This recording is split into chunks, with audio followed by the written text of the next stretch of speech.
हे गाय सकाळी सकाळी गेलो शेतावर. आज मूड झाला जांभळं पाडायचा आणि मग गेलो जांभळं पाडायला. जांभूळ भरपूर आली होती. तर बघा आपण पिशवीमध्ये भरपूर जांभळं पाडले. तुम्हाला दाखवतो मी आता हातामध्ये घेऊन.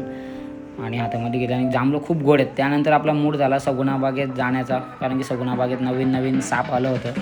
त्यामुळे पार्टनरला घेतला आणि गेलो साप बघायला. तर आता बघू शकता आपण सगुणा बागमध्ये गाडी चालवत आहे. त्यांची ती गाडी आहे बग्गी गाडी, ती चालवत आहे. तर आपण तिथे आता सापाच्या लोकेशनला पोहोचलो आणि पहिलंच घेतलं आपण टॅरंटुला स्पायडर. त्या स्पायडरचे हातात थोडे काटे टोचत होते, त्यामुळे मी लगेच ठेवून दिला. त्यानंतर आपण साप घेतला. त्या सापाचं नाव आहे बोआ साप. बोआचे असे आपल्याकडे 2 साप आहेत. तर बघू शकता हा बोआ साप आहे. तो मस्त अंगावर खेळतो एकदम मस्त. अशी आपल्याला भीती वगैरे काही वाटत नाही, सवय आहे आपल्याला. त्यानंतर आपण तिसरा साप घेतला, त्याचं नाव आहे रेड टाईल बुआ. फक्त लांब तोंडाचा साप आहे. आणि चौथा साप घेतला, याचं नाव आहे रेड कॉर्न स्नेक. हा लाल कलरचा साप आहे. आणि मग त्यानंतर सर्व साप बघून आपण निघालो घरी जायला. तर रस्त्यामध्ये बघू शकता पाणी मारायचं काम चाललं आहे. मित्र आपला पाणी मारत आहे. आणि थँक्यू.